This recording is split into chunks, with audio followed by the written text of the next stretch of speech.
So I've got most of the bolts I can reach from below here. Last thing I'm going to do is I'm going to take this stud out. I have an E8. I call it a reverse Torx. I labeled it E8. So I'm going to take this stud out. I think it's going to make it easier for me to get the black cover off. So if you have that capability, I would probably go ahead and do that. Make things a little bit easier. Some people say they like the action shots showing me working, so deliver a little of the action shot. That's so loose.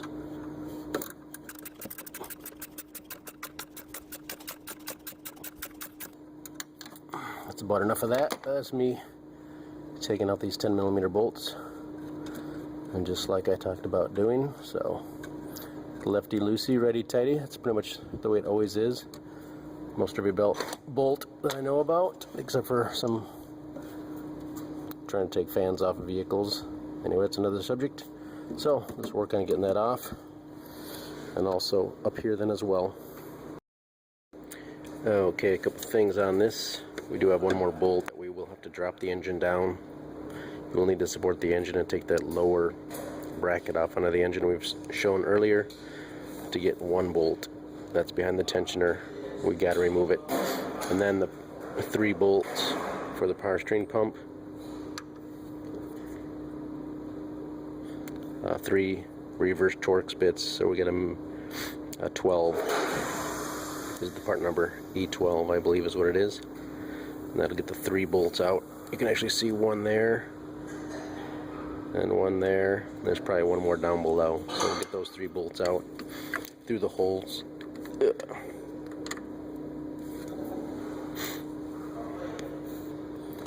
We got holes in the pulleys, and just reach through there and get those, break those loose. Again, as always, lefty loosey, righty tighty. You can jack the engine up and down with your jack, and maybe give you the clearance that you need to reach all the bolts. Then we'll let it down far enough to get that tensioner off. Right now it's looking like maybe a 15 or 16mm bolt for that tensioner. So we got the 3 bolts out of the way. My one tip is to break loose the lower bolt first and take it out by hand. Because once you loosen up the other ones, it makes it a little tougher to get the other one out because it kind of drags with this thing hanging down. But if you take it out first, it might come out the easiest. And you can kind of see the 15mm bolt on that tensioner. So we can get the 10mm bolt out there too as well. So 10mm bolt. Get that out, and we have one more Torx bit down there. Just wanted to show you, we got the inner little cover there slid out, enough flexibility to slide it out so we can see inside the belly of the beast. Doing the timing belt, there's a groove right there. You can see the groove, and it looks like there's a mark right there, so we're pretty close when we have to line up our marks. Right now we'll be jacking it up, lifting up the vehicle so we can lower the engine, hopefully get that tensioner out. Pesky tensioner. Alright, we're going to take the center piece out. I got a jack underneath the engine, of course. You need to have as many jacks underneath there as you can, supporting your car and your engine. We want you to keep watching videos. We don't want you crushed anywhere, so take as many precautions as you need to so we don't have anything falling on you or damaging engine mounts. So here we go.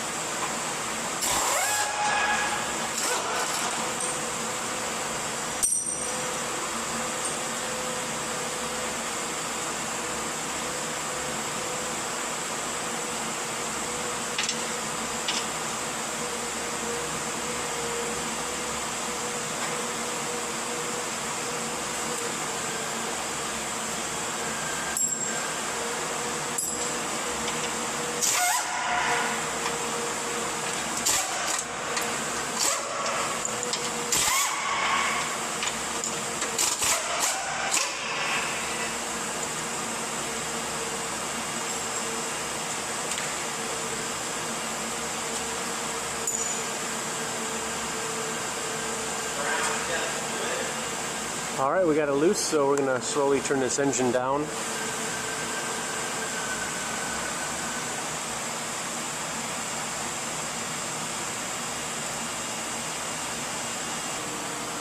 And I think we have the room we need to get that belt tensioner out of there now. So, looks like maybe 16 millimeter.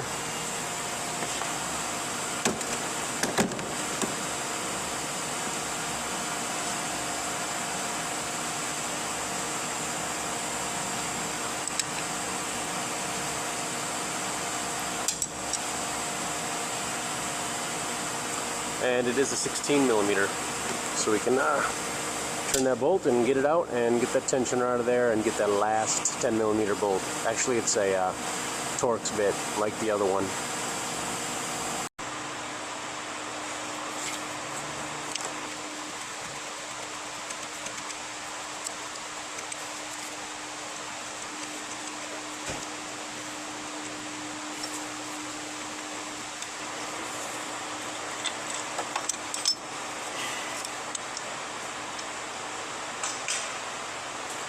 There it is, and there's that last Torx bit.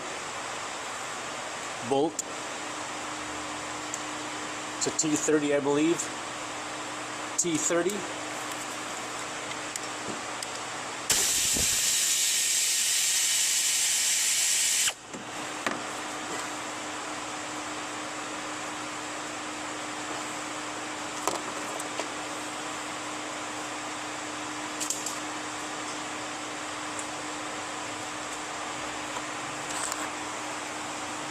And now the cover's practically falling out. Boom.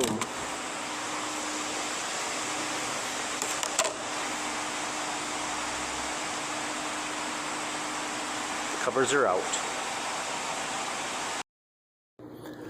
So I get the cover off, and I certainly don't believe I dropped any bolts, but this was in here. Not sure exactly where it is, but there was a bolt apparently inside the cover. Definitely not a good thing. I just put it back there, but it's even got a shiny spot on it, like it was rubbing on something slightly. And the reason I'm taking this apart is actually because it seems to be off one tooth, maybe. The back 3 cylinders are not, the compression is a little low, and it runs a little rough and sets a check engine light. So, top dead center, pretty obvious arrow right there. Zoom in here. Boom. Right there. I'm going to bring a notch around there. I'll show you the notch. Got my 18 millimeter. I got the bolt back in. Got my 18 millimeter wrench on here.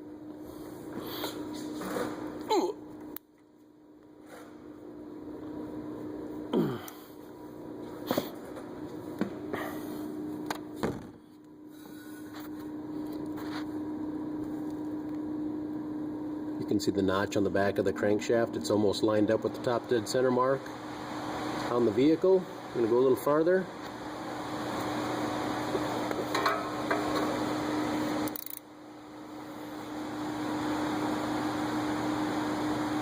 I think that's golden. Let's check it out here.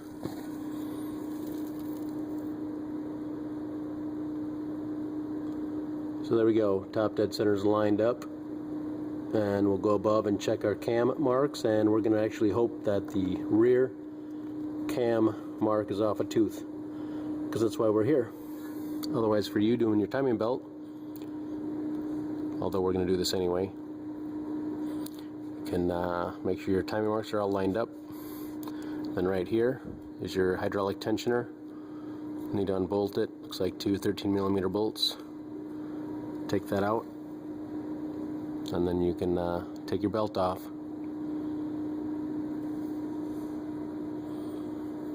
And you'll need to collapse that hydraulic tensioner in a vise or C-clamp. Put a pin in it. You can see the holes there. Whoop, sorry about that.